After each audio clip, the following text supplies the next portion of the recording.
도지사만 되는 거고, 직무교육은 시도지사 또는 등록관청이 된다는 거 알고 있으면 되겠고요. 그 다음에 이제 우리가 직무교육 대상은 오로지 중개보조원이 되는 거예요. 중개보조원은 직무교육을 받아야 되는 거죠. 원래 중개보조원으로 교육 안 받았거든요. 교육 안 받다가 몇 년 전부터 중개보조원도 이제 직무교육을 받아야 된다. 그래서 이제 법이 신설이 된 거죠. 그래서 이제 중개보조원은 직무교육을 받아야 됩니다. 그리고 이분들은 언제 받아야 되냐?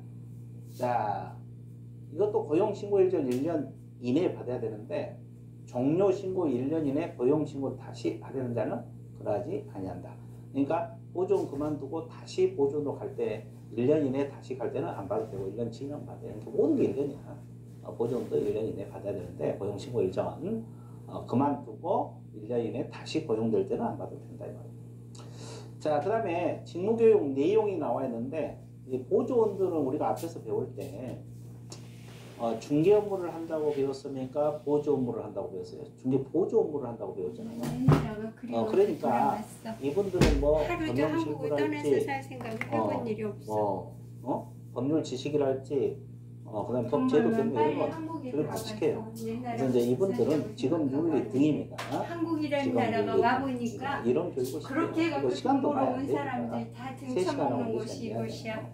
3, 4시간 한나절이니까 다른 교육 시킬 여력도 없고, 그래서 이제 지금 윤리교육, 한국 윤리교육 진짜 부끄러워할 줄 알아요. 물론 이제 이 윤리교육은 다 있어요. 실무교육도 있고 연수교육도 있고 직무교육 다 있는데, 이제 보조원들은 오로지 지금 윤리교육 이런 걸 대상으로 한다는 거. 시간은 3, 4시간입니다. 3시간 이상, 4시간 이하. 그리고 이제 교육 시기는 아까도 얘기했지만 고용신고일 전 1년 이내, 고용신고일 전 1년 이내 받습니다. 고용신고일 전 1년 이내. 근데 종료된 후 1년 이내 다시 고용된 경우는 안 받아야 된다. 자, 앞쪽에서 한번 봤고요. 그래서 이제 직무교육 시기까지 공부를 해봤고요. 자, 그 다음에 교육 지침이 나와 있어요. 이게 무슨 말이냐면, 방금 우리가 배웠잖아요. 실무교육, 연수교육, 직무교육을 배웠는데, 실무교육, 연수교육 실시권자는 시도지사고, 직무교육은 시도지사 또는 등록관청이었잖아요. 그러면 시도별로 교육이 시행된다는 건 아닐까요? 그러다 보면 교육 방법이랄지, 교육 내용이랄지, 이런 게 다 달라질 수가 있어요. 전국적으로 균형이 안 맞아. 그러니까 전국적 균형 유지를 위해서 국토교통부 장관이 이거죠. 국토교통부 장관이 지침을 마련해서 시행할 수가 있어요. 자, 그러니까 이제 교육을 이렇게 시켜라. 지침을 내려주는 거지. 근데 여기 보세요. 지침을 마련해서 시행할 수 있다 그랬잖아요. 할 수 있다. 그래서 이제 지침을 마련해주면 보통 이제 이렇게 교육을 한번 해보자. 이렇게. 그러면 지침 마련권자는 상급기관인 국토교통부 장관이 지침 마련권자라는 거 여러분들이 알고 있으면 되겠습니다. 지침 마련권자는 상급기관인 국토교통부 장관이 된다는 거. 자, 그 다음에 교육 지침에 포함될 사항이 나와 있어요. 교육 목적 이런 거, 이런 것이 포함되어 있고, 자, 교육 대상 이런 것도 포함되어 있고, 교육 과목하고 시간 이런 것도 포함되어 있고, 자, 강사 자격 이런 것도 포함되어 있고, 수강료 얼마나 할 것인가 뭐 이런 거. 자, 그 다음에 수강 신청, 출결 확인, 교육 평가, 교육 수료증 발급 이런 것이 교육 지침 사항에 포함될 수 있어요. 그래서 이제 수강료는 얼마를 할 것이며, 강사 자격은 어떻게 하고, 교육 목적은 뭐고, 자, 교육 대상은 뭐고, 교육 과목은 어떻게 할 것인가 이런 것을 국토교통부 장관이 지침을 마련해줘.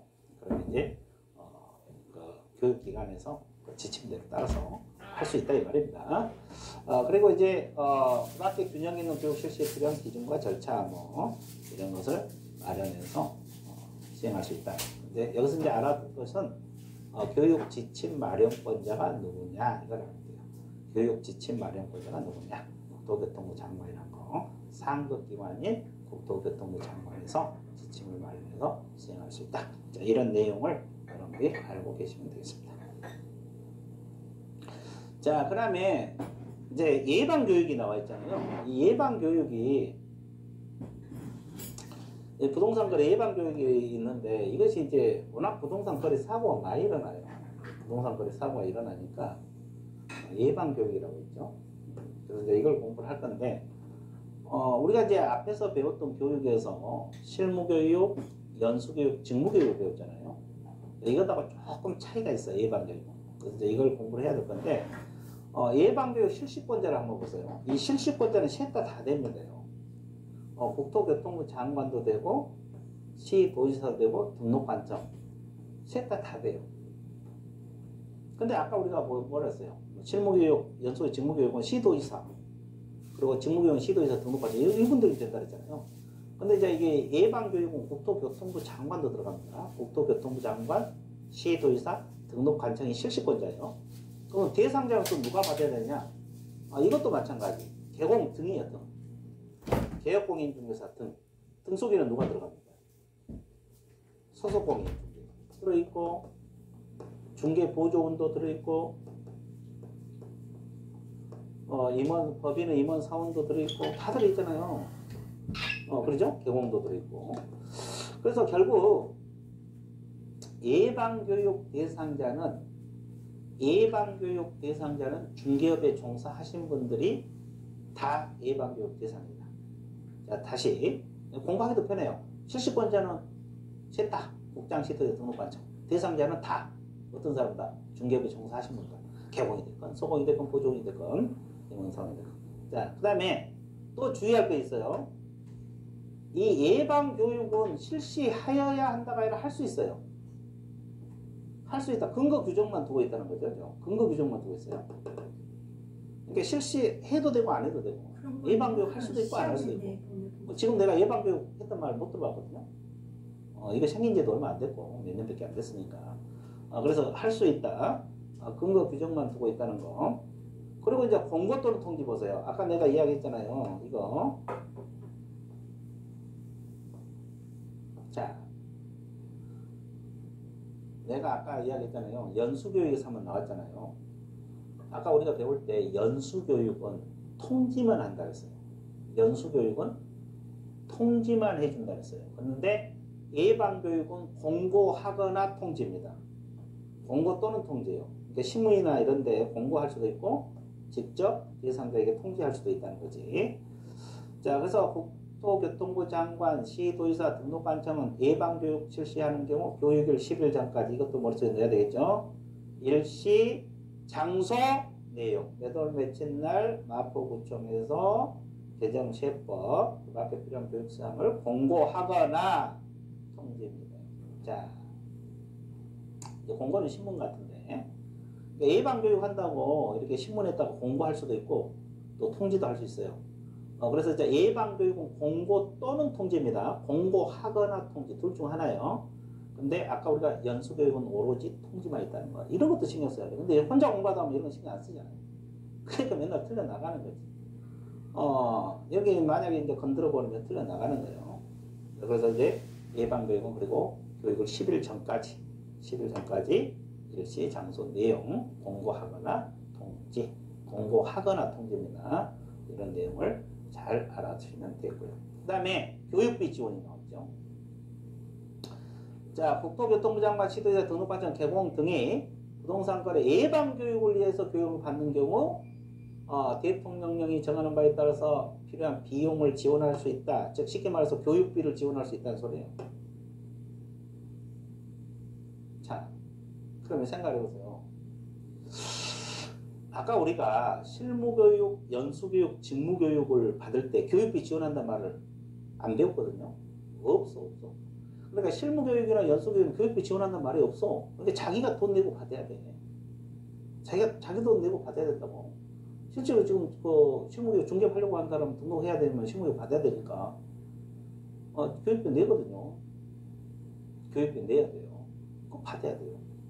근데 자기 돈 근데 예방교육은 이렇게 교육비를 지원할 수 있다는 거죠. 이것도 의무는 아니죠. 의무는 아니에요. 의무는 뭐 지원한다 이런 규정은 없어요. 그러니까 지원할 수도 있고 안 할 수도 있다는 소리인데 일단은 그래도 어때요? 근거 규정을 두고 있다는 거. 그래도 교육비를 지원해 줄 수 있다 이런 근거 규정을 두고 있는 게 어디냐고. 그래서 이제 예방교육은 이렇게 비용을 지원할 수 있다는 것. 이 지문 알아두셔야 되고. 그 다음에 그러면 어떤 비용을 교육을 위해 필요한 비용이 국제로 어떤 거냐 뭐 이런 게 몇 가지가 나와 있어요. 교육 시설 장비 설치에 필요한 비용, 교육 시설 장비 설치에 필요한 비용, 또 교육 자료 개발 보급에 필요한 비용, 교육 관련 조사 연구에 필요한 비용, 그리고 교육 실시에 따른 강사비, 교육 실시에 따른 강사비, 교육 실시에 따른 강사비. 아니 교육 시키려면 강사 데려다 시킬까 아닙니까? 그럼 이제 강사료 줘야 될 거 아니에요. 이런 거 같은 경우도 지원할 수 있다. 강사비도 지원할 수 있다. 자, 이런 거, 자, 이런 비용을 지원할 수도 있고 안 할 수도 있다. 의무사항은 아닌데 하여튼 이런 근거 규정을 두고 있다는 거. 예방교육은 교육비를 지원할 수 있다는 거 알고 있으면 되겠어요. 그래서 이제 우리가 교육에 대해서 전반적으로 공부를 했어요. 자, 종합 정리하면 우리가 교육에 대해서 실무교육, 연수교육, 직무교육, 예방교육 네 가지를 배웠습니다. 그래서 실시권자, 대상자, 교육 내용, 기타 등등 이런 거 공부했는데 교육은 이 정도 정리해 놓으면 여러분들이 공부하는데 큰 지장은 없을 거예요. 그래서 이제 이런 거 잘 정리를 하셔서 문제 푸는데 지장 없도록. 그 다음에 이제 2절 파트가 이제 보칙이 나와 있어요. 이제 보칙이 뭐냐? 이제 이 보칙이란 말은 우리 법에서 법 조항에서 보칙이라고 표현을 하고 있어요. 보칙은 세 가지가 있어요. 보칙은 뭐가 있냐면 업무위탁. 또 뭐가 있어요? 행정, 포상금 먼저 할게요. 포상금, 행정수수료. 이런 게 보칙 파트에 규정이 되어 있거든요. 이 보칙 파트, 법 조문상 보칙 파트에 세 가지가 규정되어 있어요. 업무위탁, 포상금, 행정수수료. 근데 이게 시험에 자주 나와요. 이 중에서 가장 자주 나온 거 이게 포상금이 가장 자주 나오고 행정수수료도 아주 자주 나와요. 업무위탁은 간혹가다 나오고 이렇게 이 보칙 파트에도 의외로 시험에 나와요. 근데 이제 뭐 해년마다 똑같은 비율로 나온 게 아니고 어떤 해에는 집중적으로 보칙에서 많이 나올 때도 있어요. 많이 내야지 한 세 문제 내면 많이 낸 거죠. 단원별로.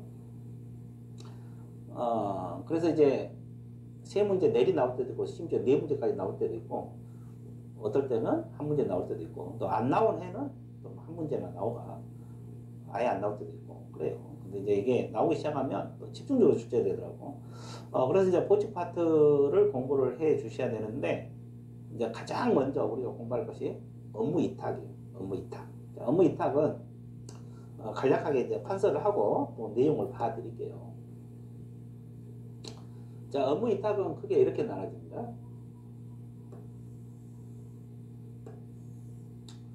자, 업무위탁 이렇게. 업무위탁은 이제 두 가지로 나눠져요. 어떤 업무하고 어떤 업무만 있느냐. 자, 우리가 교육 업무가 있어요. 교육 업무. 교육 업무하고 시험 시행 업무가 있거든요. 시험 시행. 이것을 업무위탁은 특히 비교를 해서 공부를 하셔야 돼요. 이게 비교를 안 하면 그래서 지금 여기는 이제 이 판서에는 이제 비교 안 되고 그냥 이렇게 넣어놨거든요. 따로따로 넣어놨는데 이제 먼저 이제 비교를 해드릴게요. 왜냐하면 비교를 안 하면 틀리기 쉬워요. 그래서 이제 항상 업무위탁 공부할 때는 이렇게 비교를 해서 공부하라. 비교를 해서 공부하라 이 말입니다. 그러면 가장 먼저 이제 우리가 위탁 주체가 있어요. 교육 업무, 여기서 교육이라는 것은 아까 배웠던 우리가 실무교육이랄지 연수교육이랄지 직무교육을 말합니다. 이런 교육을 말하는데 위탁 주체는 시도지사만 위탁이 주체가 되는 거예요. 시도지사.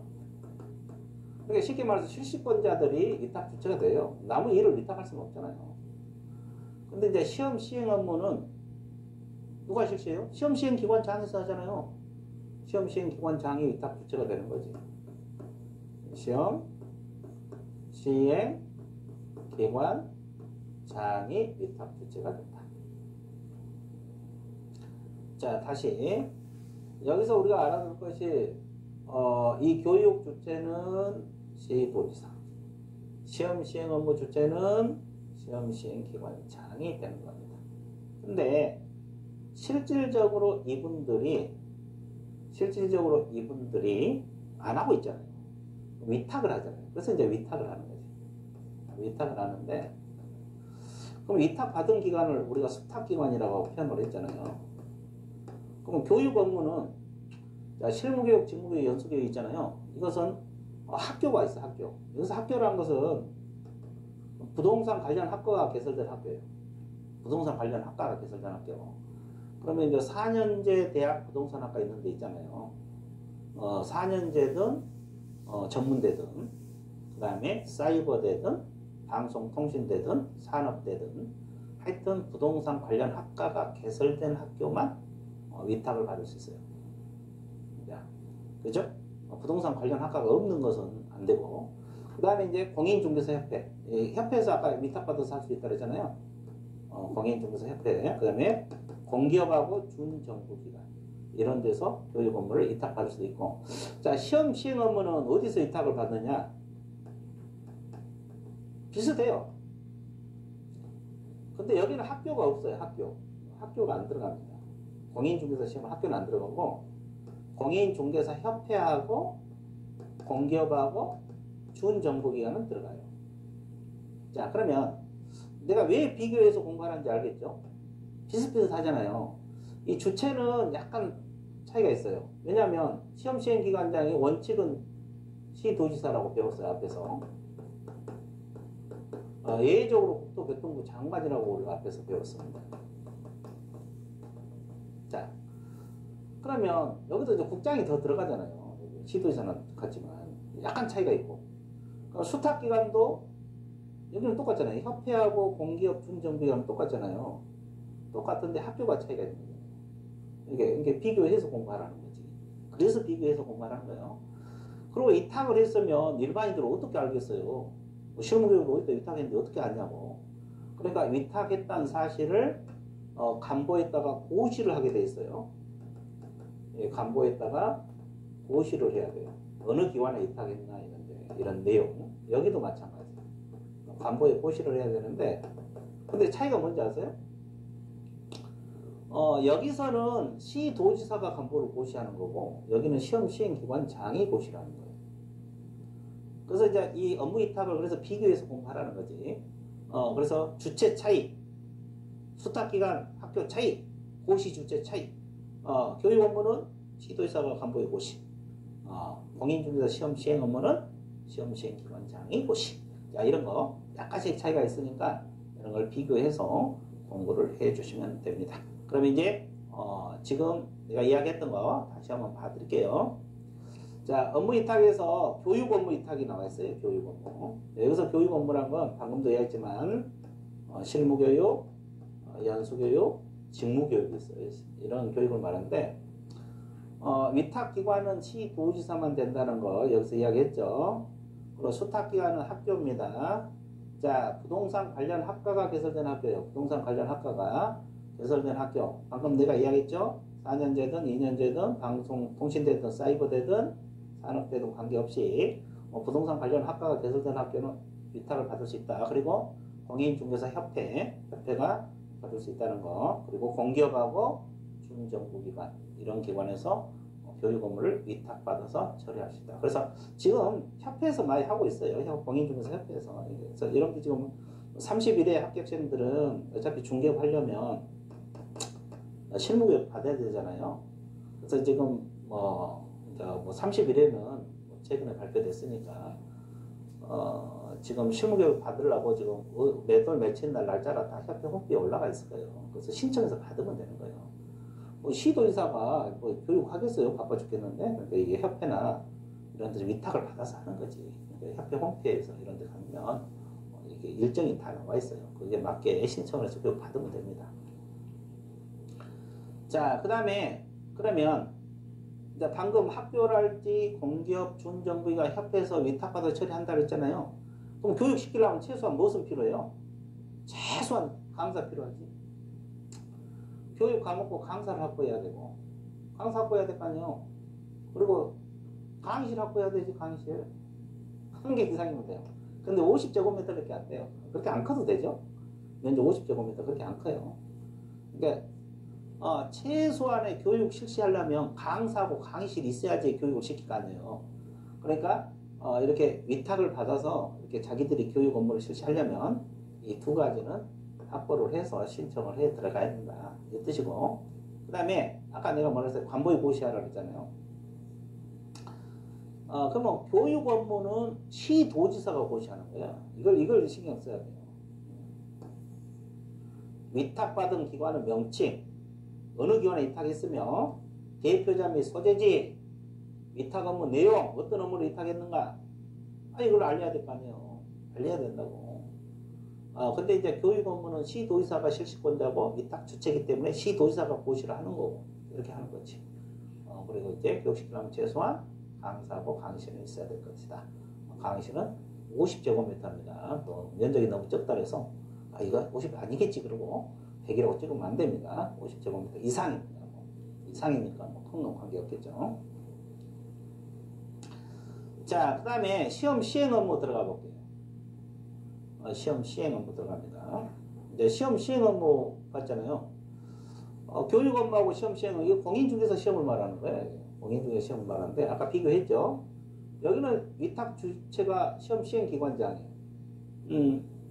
아까도 얘기했지만 시험 시행 기관장이 원칙은 아까 뭐라 그랬어요? 시도지사, 예외적으로 국토교통부 장관이라고 했어요. 이분들이 위탁 주체가 되는 거예요. 그러니까 결국 실시권자가 위탁 주체가 되는 거예요. 남의 일을 위탁할 수는 없잖아요. 그런데 수탁기관은 이제 수탁기관은 뭐야? 공인중개사 협회하고 공기업하고 준정부야. 그럼 교육하고 차이점은 뭐예요? 교육하고 차이점은 여기는 학교가 없다는 거지. 학교가 들어가지 않아요. 그러니까 시험 시행 업무는 학교가 안 들어갑니다. 학교에서는 위탁받을 수 없어요. 부동산 관련 학과에서는 학교. 시험 시행 업무는 협회하고 공기업 준정부야. 교육 업무 수탁기관은 똑같죠. 이것은 학교가 차이점이고, 그 다음에 이것도 이제 간보에 고시를 해야 될 거 아니에요. 근데 여기서는 누가 고시해야 되느냐 이거예요. 아까 교육 업무는 시도지사가 고시한다 그랬잖아요. 시도지사가 고시하는데 여기는 시험 시행 기관장이 고시를 하는 거고, 고시를 하는 거예요. 간보에다가 위탁받은 기관의 명칭, 대표자 및 소재지, 위탁 업무 내용, 이런 내용을 간보에 고시를 한다. 그래서 주체가 약간씩 차이가 있다는 거, 주체가 약간 차이가 있다는 거 여러분들이 기억을 해 주시면 되겠습니다. 자, 그 다음에 이제 포상금 들어갑니다. 네, 조금 전에도 내가 이야기했지만 이 포상금은 내용이 어려운 건 없어요. 내용은 어려운 거 없는데 시험은 아주 자주 출제가 돼요. 시험은 아주 자주 출제가 돼요. 그래서 이제 보직 파트 중에서 가장 시험이 잘 나온 게 포상금이고, 그 다음에 행정 수수료고, 방금 배웠던 업무 위탁 순위입니다. 포상금이 가장 자주 출제가 될 건데, 그러면 한번 봐볼게요. 등록 반청은 다음 어느 하나에 해당하는 등록 반청이나 수사기관입니다. 신고 고발한 자에 대해서 포상금을 지급할 수 있다 이렇게 나와 있는데, 그러면 어디다가 신고 고발하면 포상금이 나오느냐 이 뜻이죠. 그래서 등록 반청이나 수사기관 아무데나 신고 고발하면 포상금이 나와요. 이게 수사기관에다 고발 신고하든 등록 반청이 어디입니까? 시장구서 구청장이잖아요. 여기다 신고 고발하든 관계가 없고요. 그 다음에 포상금이 주는 관청은 등록 관청입니다. 포상금 지급 관청은 등록 관청이다. 포상금 지급 관청은 등록 관청이다 이렇게 해놨습니다. 포상금 지급 관청은 등록 관청이다. 자, 신고할 때는 등록 관청이나 수사기관 아무 때나 해도 되거든요. 근데 포상금 돈 나온 데는 등록 관청이에요. 이걸 알고 있어야 돼. 돈 주는 데는 등록 관청. 그러면 이제 가장 중요한 거 이거죠. 어떤 사람들을 신고 고발하면 포상금 나오냐 이거예요. 대상자. 이 대상자가 가장 중요합니다. 이건 이제 머릿속에 넣어야 되는데, 첫 번째가 뭐예요? 등록을 하지 아니하고 중개업을 한 자. 이걸 줄이면 뭐예요? 무등록업자잖아요. 무등록 중개업자가 돼요. 이분들 신고 고발하면 나와요. 간혹 가다가 중개사무소 개설 등록을 하지 아니하고 간혹 가다가 중개사무소 개설 등록하지 않고 무자격자로 중개하신 분도 있잖아요. 이분들 신고 고발하면 보상금 나온다. 또 하나가 거짓 그 밖에 부정한 방법으로 개설 등록한 자. 거짓 그 밖에 부정한 방법으로 개설 등록한 자. 이분들도 신고 고발하면 보상금이 나온다. 거짓 그 밖에 부정한 방법으로 개설 등록한 자. 자, 이걸 예를 들으면 뭐 여러 가지 있겠지만 단적인 예를 하나 들면은 우리가 이제 등록을 하려면 공인중개사 자격증이 있어야 되잖아요. 자격증이 있어야 되는데 얼마 몇 년 전까지만 해도 등록 신청할 때 자격증 사본을 제출했어요. 사본. 그러면 원본도 이주하기 쉬운데 사본을 이주를 해서 자기가 등록을 받을 수도 있잖아요. 그런 분들, 그리고 등록을 받아서 등록증 걸어놓고 영업하신 분들, 그분들 신고하면 보상금 나온다. 그래서 우리가 자격증이 지금은 제출한 게 아니라 확인 서류로 그래서 바뀐 거예요. 위조 변조 때문에. 그래서 이제 만약에 이제 이 부정한 방법으로 등록해서 영업하신 분들 신고 고발하면 보상금 나와요. 그래서 이제 그거가 두 문자로 공부합니다. 그리고 이제 등록증이 됐건 자격증이 됐건 양도대여하거나 양수대여 받은 자, 이렇게 빌려준 사람, 빌린 사람, 빌려 쓰는 사람, 이런 사람도 신고하면 보상금이 나옵니다. 그래서 이 포상금 신고 고발 대상자는 반드시 숙지하셔야 돼요. 이건 반드시 외우셔야 돼요. 외우셔야 돼요. 근데 네 가지밖에 안 되니까 뭐 세 가지만 분석하면 네 가지잖아요. 이건 얼마 안 되니까 외우기는 쉬워. 근데 시간 지나면 잊어먹어. 왜냐면 뒤쪽에 보면 이제 벌칙 같은 거 공부하다 보면 유사 내용들이 많이 나오잖아요. 이게 헷갈려서 이게 지금 당장 하면 이거 뭐 공부할 것도 없어 사실. 한번 읽어도 안 잊어먹어요. 근데 시간이 지나면 헷갈리기 시작합니다. 그러니까 자꾸 틀려 나가는데, 그래서 이제 이건 두 문자로 내가 하면은, 그래서 무거 등재라고 저는 항상 이야기하거든요. 이 등록을 하지 않냐고 중개업을 하는 현자 줄여서 무, 그래서 줄여서 무등록 중개업자. 거짓 그 밖에 부정한 방법을 등록한 사람 거짓 등록. 등록증 양도대에서 등. 자, 그 다음에 자격증 양도되어 양수되어 받는 자서 자, 이렇게. 그래서 무거 등자라고 이렇게 포상금 신고 고발 대상자 무거 등자 이렇게 암기해 놓으세요. 무가 무등록업자, 무등록 중개업자, 거가 거짓 그 밖에 부정한 방법으로 개설 등록 등이 등록증, 자가 자격증이다. 양도되거나 양수되어 받은 자. 자, 이분들을 신고 고발했을 때 보상금이 나온다. 이 말이고. 자, 그러면 이분들을 신고 고발할 때 무조건 보상금이 나오냐? 그건 또 아니에요. 그럼 어떻게 해야 돼요? 이분들을 신고 고발할 때 무조건 보상금이 나온 게 아니고 두 가지가 충족이 돼야 돼요. 두 가지 충족 뒤에 나오는데 여기서 해드릴게요. 여기서 해야지 이제. 자, 이분들 신고해서 무조건 보상금이 나온 거 아니라 두 가지가 조건이 충족이 돼야 돼요. 조건이 뭐냐? 자, 등록관청에서 발견하기 전에 신고 들어가야 돼요. 생각해보세요. 마포구청에서, 강남구청에서 다 저분들 발견해놨어. 구청에서 먼저 발견해놨어. 아, 저분은 무등록 중개업자다. 저분이 등록증 양도돼서 걸렸어. 그분들 신고 고발하면 보상금 안 나와요. 당연한 소리 아닙니까요? 먼저 관청에서 다 잡아놨는데 이분들 신고 고발하면 보상금 안 되겠죠. 문을 안 닫고 있어? 또 하나 조건이 뭐냐? 검사가 공소 제기입니다. 법원에 소를 제기한 거죠. 또 기소유예입니다. 기소유예 결정을 한 경우에 하나여 보상금이 나온다. 자, 여기서 등록관청에서 발견하기 전이란 말, 등록관청에서 발견하기 전이란 말, 그 다음에 검사가 공소제기 또는 기소유예 결정을 했을 때, 검사가 공소제기 또는 기소유예 결정을 했을 때 보상금이 나온다는 거. 자, 뒤에 다시 넘겨서 보도록 할게요. 여기 나왔네요. 보상금. 지급 기준 나와 있잖아요. 여기 나와 있는데, 자, 행정기관에서 발격되기 전에 신고 들어가야 되고, 검사가 공소제기 또는 기소유예 결정을 한 경우에 보상금이 나온다. 이렇게 여기 나와 있잖아요. 그러면 잘 봐보세요. 그러면 공소 제기라는 것은 이제 법원에 소를 제기한 거거든요. 법원에 검사가 공소를 제기했는데 판사가 저분은 죄가 아니다! 그러고 무죄 판결을 받았어. 무죄 판결을 받았어. 검사가 범죄 혐의가 있어서 공소를 제기했는데 법원에서 무죄 판결을 받았어. 그럴 때 포상금이 나오냐 이 말이에요. 나올 것 같아요? 안 나올 것 같아요? 안 나오지. 포상 나와요. 무죄 판결을 받아도 나와요. 그럼 유죄 판결을 받으면 당연히 나오겠죠? 당연히 나오겠지. 그러면 결국 뭐가 중요한 거예요? 법원 판사가 판결이 중요한 게 아니라 검사가 중요해요.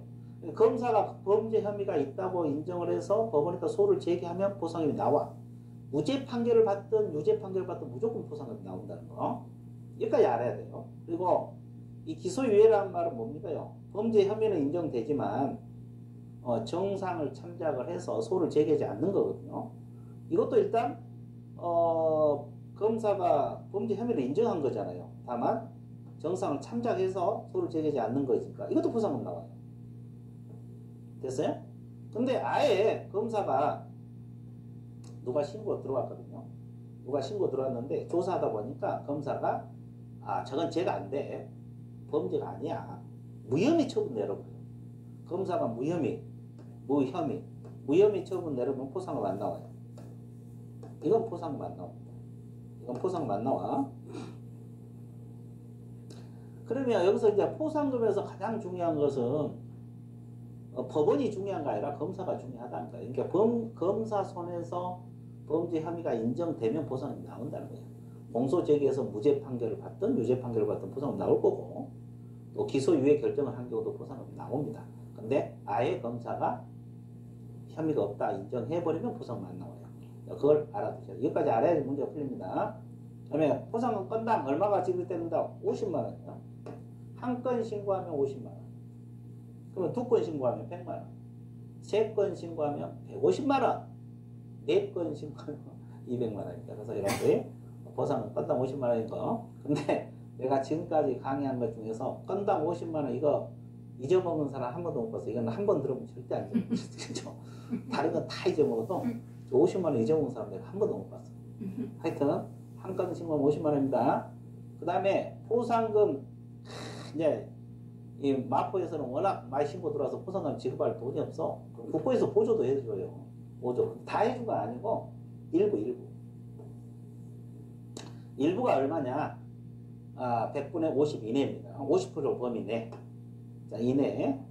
그러니까 30%가 될 수도 있는 거죠. 100분의 50 이내입니다.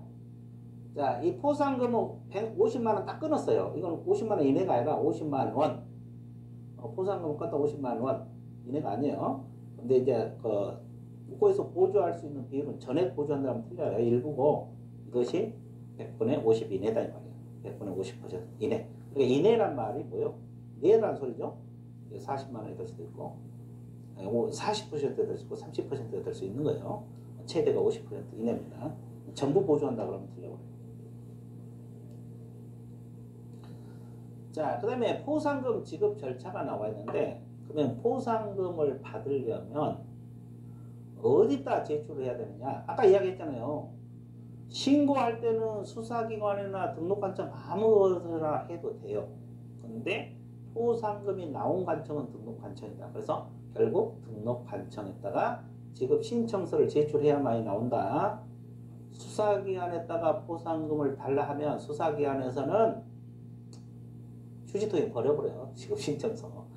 그러니까 수사기관에다가 돈 달라고 하고 있으면 안 되고 신고할 때는 수사기관에 해도 관계는 없어요. 근데 돈 달라고 할 때는 반드시 등록관청에다가 포상금 지급 신청서를 제출해서 해야 된다는 거. 그리고 자, 우리가 또 신고한 사람 최대 관심사가 뭡니까요? 아까 한 건 신고하면 50만 원 나온다 그랬죠. 그럼 그 돈이 나와야지 술 한잔 먹을 텐데 언제 나오냐? 이것도 관심사잖아요.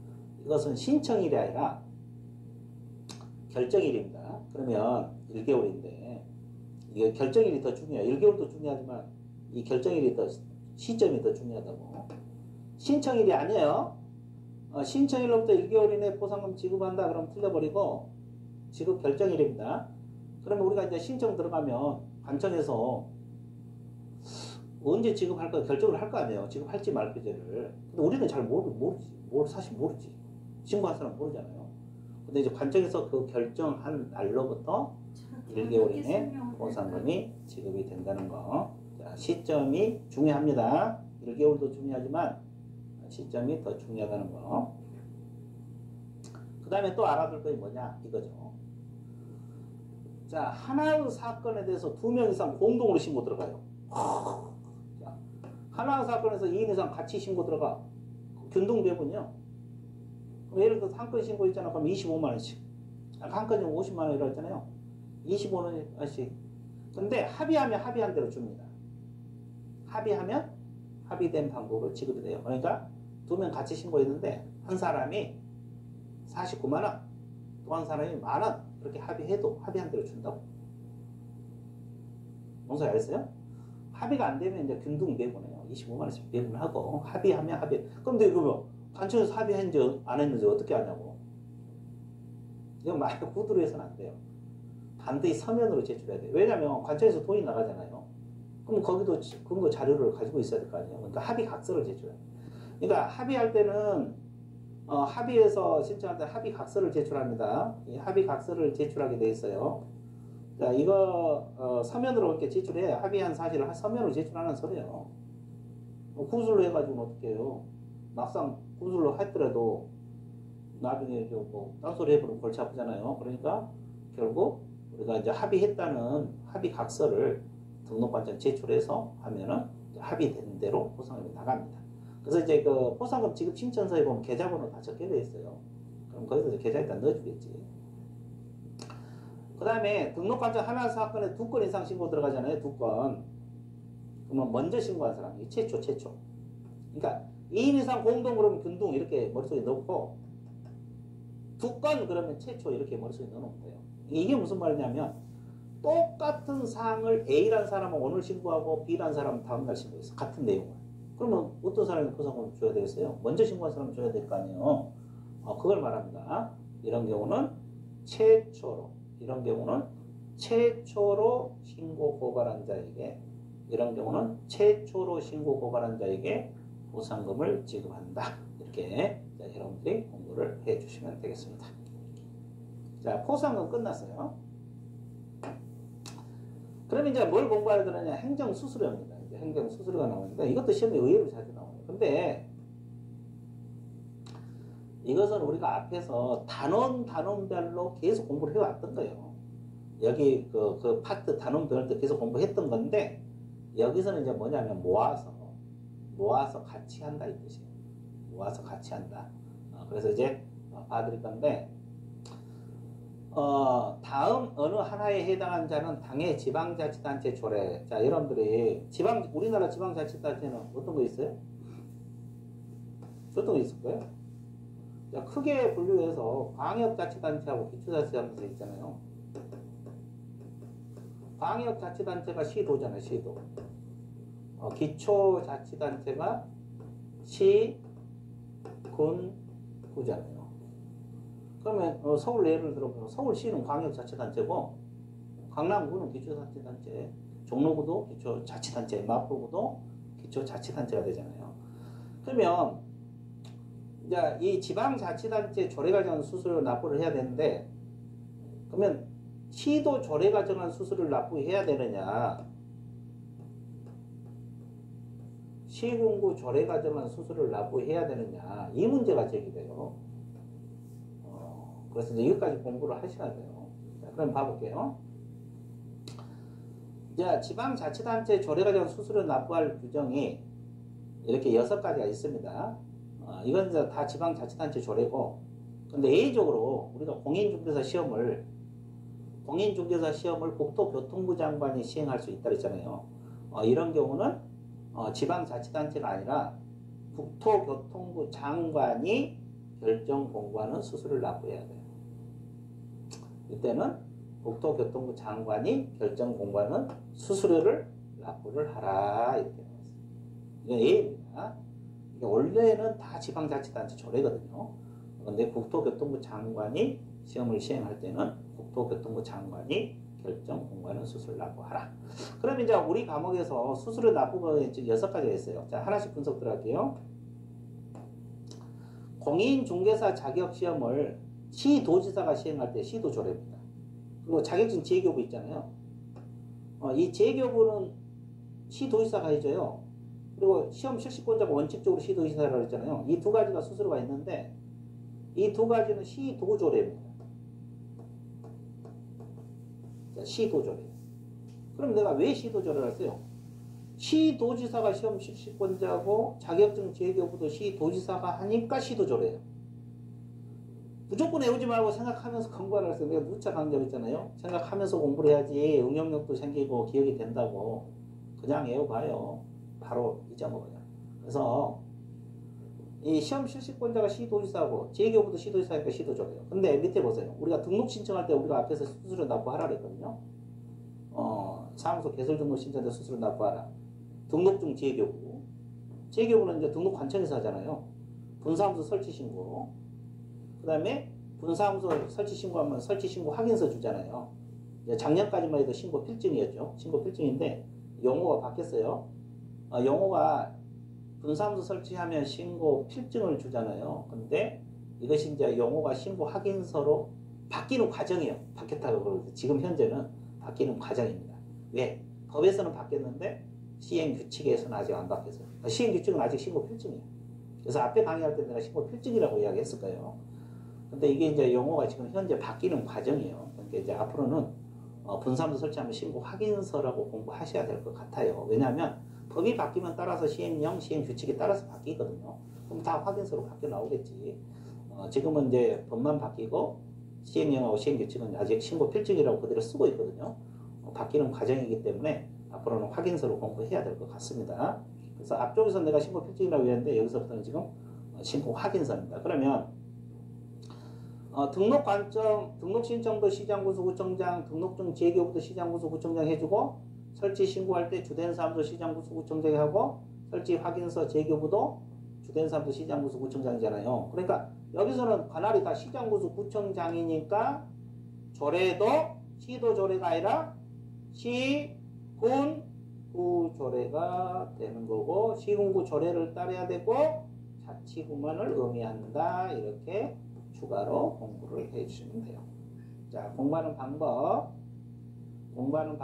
일단 수수료 납부 규정은 6가지만 있다는 거. 그 다음에 위에 2가지는 시도 조례를 따른다는 거. 밑에 4가지는 시군구 조례를 따른다는 거. 억지로 외우지 말고 위에 자격시험 응시 실시권자가 시도지사고 재교부도 시도지사니까 시도조례가 되는 거고 여기는 시장군수구청장이잖아요. 등록 관청들이 다 하니까 시군구 조례란 거 생각하면서 공부를 하셔야 되겠고 그 다음에 저기에 나와 있지 않는 휴폐업 신고랄지 인장 등록이랄지 거래정보사업자 지정 신청이랄지 이런 경우는 아예 수수료가 없어요. 근데 거기 수수료 납부한다라면 또 좋다고 찍고 나오면 안 됩니다. 6가지만 있다는 거 그리고 시도인지 시군구인지 구별해서 공부를 해주면 전혀 지장이 없어요. 그래서 우리가 이제 이 사실 문제가 우리 과목에서 나오잖아요. 모든 게 다 어렵진 않아요. 어려운 문제 몇 문제, 중간 문제 몇 문제, 쉬운 문제 몇 문제 내요. 그런데 쉬운 문제에서 틀려버리면 안 돼. 쉬운 문제를 맞고 중간 문제 맞고 어려운 문제를 맞춰야지 점수가 체계적으로 올라가는 것이지 어려운 것만 냅다 공부해갖고 그 한 문제 맞추려고 쉬운 거 다 틀려버리면 의미가 없잖아요. 공부도 이런 거 다 하셔야 돼요. 그래서 이제 안 틀릴 수 있는 문제는 맞고 올라가야지 어떤 분들은 어려운 것만 파고 있어. 쉬운 거 다 틀리고 공부 안 하면 쉬운 것도 틀리거든. 여러분들 아무리 쉽게 출제해봐요. 공부 안 하면 틀리게 돼 있어요. 근데 어려운 것만 파고 있으면 되겠어요. 자, 그래서 일단은 이거 정리를 해 두시면 되겠다. 그 다음에 자, 수수료에서 하나 더 해야 돼요. 수수료에서 하나 더 해야 되는데 이 업무가 이탁이 된 경우도 있잖아요. 이 자격시험하고 이 공인중개사 자격시험 있잖아요. 이거하고 자격증 재교부 업무 이 2가지 이건 위탁이 가능해요. 시험하고 재교부 업무 위탁이 가능한데 이런 경우는 어떤 수수료를 납부해야 되느냐? 위탁받은 자가 위탁한자의 승인을 얻어서 결정공고하는 수술입니다. 자, 다시 공인중개사 자격시험하고 자격증 재교육 업무, 공인중개사 자격시험하고 자격증 재교육 업무는 위탁이 가능하다는 거, 위탁이 가능한데 이런 경우는 위탁받은 자가 위탁한 자의 승인을 얻어서 결정공고하는 수술을 납부해야 된다는 거, 이런 것을 여러분들이 명확하게 공부를 해주시면 돼요. 이것이 바로 위탁했을 때 수술이다. 자, 그래서 이제 우리가 보칙 파트, 이 보칙 파트 세 가지가 끝난 거예요. 업무위탁, 보상금, 행정수술은 끝났고, 이제 여러분들 10장 파트가 뭐냐면 지도, 감독, 벌칙이거든요. 이제 이 파트가 사람을 죽이는 거지. 10장 파트가 죽이는 거예요. 왜 죽이냐면 암기사항도 많고, 근데 이제 지도 감독은 아니겠지만 이제 다음 시간에 배울 거, 뭐 행정처분이랄지 벌칙 이런 거 다 암기사항들이 많잖아요. 이런 거 다 머릿속에 넣어야 돼요. 넣고 또 뭐 등록 취소인지 자격 취소인지 징역 벌금제 다 외워야 되는데, 그 이제 수험생들이 외우는 게 싫어하잖아요. 외우는 게 싫어하고 또 뭐 나이 들어서 안 외워진다 하면 다 돼요. 자, 내가 이렇게 쭉 가르쳐보고 하면 인간의 머리는 무궁무진해요. 그래서 아무리 많은 내용도 계속 반복하면 다 기억이 돼요. 신기할 정도로. 근데 안 하면 또 기억이 안 되죠. 잊어먹기도 하고. 근데 공부를 하게 되면 아무리 많은 내용, 100번, 1000번을 다 집어 들어간다니까. 인간 내가 대단한 거죠, 머리가. 그래서 이제 여러분들이 이런 지도 감독 파트도 이제 나중에 이제 암기사항은 자꾸 반복하시다 보면 다 암기가 돼요. 안 하려고 하니까 안 되는 거지. 그러니까 차분하게 따라오시면 됩니다. 하나씩 한 번에 하려면 힘들고 하나씩 하면 돼요. 오늘은 이제 감독에서 배울 건데, 감독은 뭐 그렇게 어렵지 않아요. 자, 감독 관청 보세요. 자, 우리 공인중개사 37조 1항에 뭐라고 표현하느냐면, 개업공인중개사 및 거래정보사업자에 대해서 필요한 감독상 명령을 할 수 있는 감독관청은 다음과 같다. 그렇죠? 감독관청이 나와있죠. 이 감독관청은 국토교통부 장관이 됩니다. 국토교통부 장관도 되고, 시도지사 되고, 시도지사 할 때는 특별시, 광역시장, 도지사, 특별자치, 도지사까지 들어가요. 그리고 이제 등록관청이 감독기관이에요. 근데 이제 주의할 거 이거죠. 분사무소 소재지 시장구수 구청장도 분사무소 감독할 수 있어요. 분사무소. 그러니까 이 주된 사무소 시장구수 구청장의 법인은 등록관청이거든요. 그러니까 여기서도 분사무소를 감독할 수가 있고, 그 다음에 분사무소 시장군수 구청장도 분사무소를 감독을 할 수 있는 거예요. 그래서 그리고 이제 이 감독기관은 셋 다 된다는 거 알고 있어야 돼. 개공 감독기관은 셋 다 국토교통부 장관, 시도지사, 등록관청 다 되고, 분사무소 같은 경우는 분사무소 시장군수 구청장도 분사무소를 감독할 수 있다. 이렇게 공부를 하시면 돼요. 그러면 생각을 해보세요. 감독을 하는 기관이 있으면 감독을 받는 기관이 있겠죠. 그래서 감독 관청 세 가지. 근데 우리가 앞에서 공인중개사 협회 감독기관을 배웠어요. 공인중개사 협회 감독기관은 앞에서 이 협회 감독기관은 오로지 국토교통부 장관만이 되고 지부지에도 국장만이 된다고 앞에서 엄청 강조를 했잖아요. 국토교통부 장관 국자입니다. 국토교통부 장관. 근데 우리가 이제 개업공인중개사 감독기관은 국토교통부 장관도 되고 시도지사 되고 등록관 셋 다 된다는 거. 이제 나중에는 이제 이게 단원별로 비교가 돼야 되거든요. 이런 거 좀 신경을 써 주셔야 되겠어요.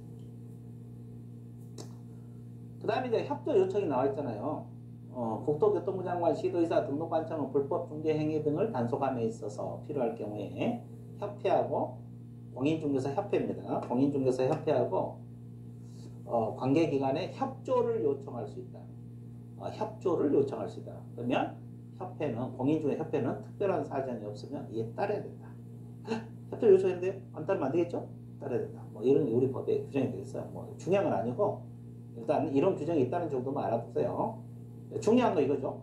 감독하는 사람이 있으면 감독받는 사람이 있겠죠. 개업공인중개사입니다. 그리고 이제 거래정보사업자. 기억나요? 거래정보사업자가 누군지? 거래정보 사업자가 부동산 거래 정보를 운영하는 사람, 운영하는 자, 부동산 사이트 운영하는 자가 거래정보 사업자. 여기도 감독 대상이 되고, 무등록 중개업자도 감독 대상이 됩니다. 그리고 이제 소속 공인 중개사도 감독 대상이 된, 이거는 해석상 그렇습니다. 해석상 법에 명문 규정이 있는 건 아니에요. 그러니까 이제 4번은 물론 이제 논란 소지가 있을 수도 있어요. 이게 이제 논란 소지가 있을 수가 있는데 해석상 감독 대상이 된다고 봐주셔야 돼요. 해석상. 그래서 이제 이 세 가지는 법에 명문화돼 있어요. 이 세 가지. 개업공인중개사, 거래 무등록업자는 명문으로 감독 대상이 된다고 규정을 하고 있는 거고, 소속공인중개사는 해석상 감독 대상이 된다고 해석을 하는 거예요. 그 근거는 좀 이따 보여드릴게요. 근데 이 중개보조원 있잖아요. 중개보조원. 중개보조원은 감독한다는 말이 없어. 해석성도 없어요. 해석상도 감독한다는 말이 없거든요. 중개보조원. 예. 이분들은 그래서 감독 대상이 되지 않습니다. 법에도 근거 규정이 없고 해석상도 보조는 감독 대상이 안 된다고 보시면 돼요. 그래서 이제 중개보조는 무조건 감독 대상이 안 된다. 우리가 쉽게 말해서 보조 업무만 하잖아요. 현장한 일반 서무. 중개 업무를 안 하잖아요. 그래서 이제 이거는 감독 대상이 된다는 규정이 없습니다. 자, 그 다음에 감독상 명령 필요 사유가 뭐냐? 부동산 투기 등 거래 동향 파악 이거 하나고, 부동산 투기 등 거래 동향 파악 이거 하나고, 그 다음에 이 법이 어느 법입니까요? 중개사법. 위반행위 확인. 자, 자격 취소 정지. 그 다음에 개공에 대한 등록 취소 업무 정지 등 행정 처분을 위하여 필요한 경우 이렇게 나왔습니다. 행정 형벌은 아니고 행정 처분을 위하여 필요한 경우인데 내가 왜 여기다가 색깔을 넣어놨을까요? 이게. 자, 왜 넣어놨냐면 이 자격 정지 제도는 우리가 앞에서 이야기했던 소속 공인 중개사에게만 있는 제도야. 이분들에게만 자격 정지 제도가 있다고. 그러면 공인 중개사 자격 정지잖아요. 서공이 자격 정지를 위해서 필요한 경우도 감독을 할 수 있다고 이 조항이 있잖아요. 그래서 소속 공인 중개사가 이 규정 때문에 공인중개사 자격 정지에서 정지 이 규정 때문에 소속 공인 중개사도 감독 대상이 된다고 해석을 합니다. 내가 방금 소속 공인 중개사는 해석상 감독 대상이 된다 그랬잖아요. 영문 규정은 없지만 그 이유는 저 규정 때문에 소속 공인 중개사도 감독 대상이 된다고 해석을 하는 거고, 중개보조는 어디에도 법적 근거가 존재하지 않는다는 거지. 그래서 중개보조는 감독 대상이 된다 이렇게 공부를 해주시면 되고, 감독상 명령을 할 수 있는 두 가지 사유들은 눈에다 좀 익혀두세요. 투기 등 거래 동향 파악입니다. 부동산 투기 등 거래 동향 파악 하나. 중개사법 위반행위 확인, 공인 자격 취소 정지, 개공에 대한 등록 취소 업무 정지 등 행정 처분을 위하여 필요한 경우도 처분 사유가 된다는 거, 감독 명령 사유가 될 수 있다는 거. 자, 제재 한번 봐드릴게요. 자, 개업 공인 중개사가 감독상 명령에 위반을 했다. 개공이 감독상 명령에 위반했다. 그러면 업무정지입니다. 업무정지는 무조건 6개월이에요. 별도 말이 없더라도 6개월 이내죠. 이내 업무정지를 명할 수 있다 이렇게 나왔어요. 업무정지는 재량입니다. 업무정지를 내릴 수도 있고 안 내릴 수도 있다. 업무정지 처분은 내릴 수도 있고 안 내릴 수 있다. 그래서 재량 처분입니다. 그래서 개업공인중개사 위반하면 업무정지고, 그 다음에 거래정보사업자가 아까 거래정보사업자도 감독 대상이 된다 그랬잖아요. 이분들이 감독 명령 위반하면 500만 원 이하 과태료 사유입니다. 500만 원 과태료 사유지 지정 취소는 아닙니다. 주의해 주셔야 돼요. 이것만 되는 거지 과태료 사유만 되지 지정 취소는 아니에요. 근데 수험생들이 이 지정 취소 사유도 된다 그러면 좋다고 막 찍고 나와. 그러니까 맨날 틀리지. 맨날 틀려요. 감독 위반했을 때는 500만 원의 과태료 사유만 되는 것이지 지정 취소는 안 되는 거예요. 지정 취소는 안 된다는 거. 자, 그래서 이제 거래정보 사업자가 감독 명령 위반하면 500만 원 과태료. 개업공인중개사가 감독명령 위반하면 업무정지. 이렇게 딱 정리를 하시면 돼요. 이 벌칙은 워낙 많아서 그때그때 공부하셔야 돼요. 잊어먹더라도 자꾸 연습을 하셔야 돼요. 그래야 기억이 되지. 나중에 잊어먹은 적 한 번 해야지 그러면 절대 못합니다. 양이 워낙 많아서 머릿속에 넣을 수가 없어요. 근데 넣다 보면 다 들어가요. 아까도 이야기했죠? 사람 머리는 무궁무진하다. 넣으면 다 들어갑니다. 아무리 많아도. 안 하면 안 되겠죠.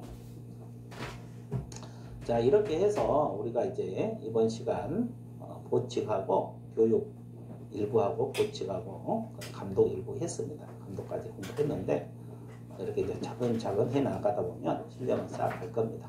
쭉 따라오시기 바랍니다. 자, 오늘 수업은 여기까지 마치도록 하겠습니다. 네, 수고하셨습니다.